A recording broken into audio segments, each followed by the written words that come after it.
ভেবেছিলাম যে সকাল সকালে বেরোবো, তবে আমাদের আর সকাল সকাল ঘুম থেকেই উঠেছি আজকে অনেকটা বেলা করে, প্রায় 8টা বেজে গেছিলো। ঘুম থেকে উঠে ঘর ঝাড় দিয়েছি, ঘর মুছেছি, তারপরে হচ্ছে স্নান করেছি, জামা কাপড় কেচেছি, দিয়ে তারপরে এই যে চন্দন এইমাত্র বাড়ি আসলো, বললাম যে একটু মিষ্টি নিয়ে এসো, আজকে পূর্ণিমা ছিল। আর আজকে তো রাখি পূর্ণিমা, তোমরা সবাই জানো, তো ভাবলাম যে ঠাকুরকে পুজো দিয়েই একেবারেই বেরোবো।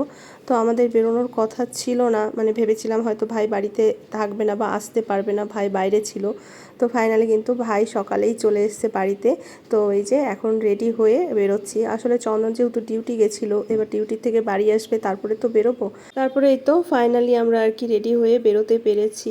তো বিশ্বপাড়া এসছি, প্রথমে এসে তারপরে হচ্ছে মিষ্টি, তারপরে রাখি, আরও তো টুকটাক কেনাকাটা করেছি। তার মধ্যে দমদমের ট্রেনটা এতক্ষণ দাঁড়িয়েছিল সিগনালে, প্রায় 20-25 মিনিট ধরে। তারপরেও যদিও বা মানে দমদম স্টেশনে এসে পৌঁছলাম, মেট্রোর লাইনে দেখতেই পেলে কত বড় বড় লাইন হয়েছে। তো সোনা আর ওর বাবা দুটো লাইনে দাঁড়িয়েছিল, মানে যে আগে আর কি লাইনটা পায়। এই তো আমরা হচ্ছে মেট্রোতে উঠে পড়েছি, মানে টিকিট কেটে তারপরে। আর উঠে না মেট্রোতেও প্রচুর পরিমাণে ভিড় ছিল, বসার জায়গা পাইনি, অনেকক্ষণ পর একটু বসার জায়গা পেয়েছিলাম।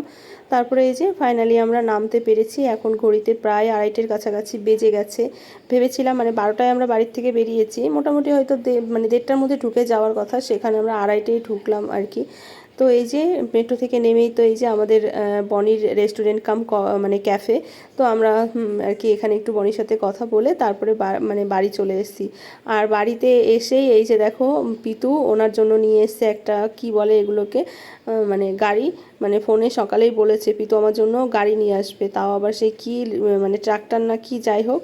তো সেটা পেয়ে তো খুবই খুশি উনি। তো এদিকে আমি ভাবলাম যে ঠিক আছে, তাহলে তাড়াতাড়ি করে রাখিটা পরিয়ে দিই, অনেকটাই বেলা হয়ে গেছে। আর আমি না উপোসই ছিলাম, ভাবলাম যে ঠিক আছে ভাইকে পরাবো যখন আর যেতে পারছি যখন, তাহলে উপোস থেকে রাখিটা পরাই। তো সেই মতো আর কি এই যে সব গুছিয়ে গাছিয়ে নিয়েছি। এখন এই যে ভাইকে কিন্তু রাখিটা পরিয়ে দিয়েছি। আর পাপার জন্য রাখি নিয়ে এসেছিলাম, সোনার জন্য নিয়ে এসেছিলাম, যে দুই ভাই দুইজনকে দুটো রাখি পরিয়ে দেবে। আসলে পাপারও বোন নেই, আর আমার সোনারও কোনো বোন বা দিদি নেই, দুইজনই অভাগা। যাকে এই যে এখন কিন্তু ভাইকে মিষ্টি খাইয়ে দিচ্ছি, আর উনি তো খুবই খুশি। মানে ও আর কি মাথায় ধান দুব্বো নেবে, তারপর প্রদীপের তাপ নেবে, সব কিছু নেবে, তবে রাখিটা পরবে না, রাখি পরতেও খুব বিরক্ত লাগছে। তো রাখিটাকে পরিয়ে তারপরে কিন্তু এই যে চলে এসেছি রান্নাঘরে। আর ভাই কিন্তু এদিকে ভেজ বিরিয়ানি বানিয়েছে, আজকে যেহেতু শনিবার ছিল, তার মধ্যে পূর্ণিমা, সেই জন্য কিন্তু ভাই আজকে ভেজ বিরিয়ানি বানিয়েছে।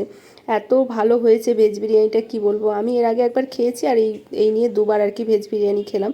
খুবই সুস্বাদু হয়েছে, বেশ ভালো কাটলো আর কি আজকের দিনটা। তো ভাবতে পারিনি এত সুন্দর কাটবে রাখির দিনটা। তো চলো, ভিডিওটা যদি তোমাদের ভালো লাগে অবশ্যই লাইক কমেন্ট শেয়ার করে দিও।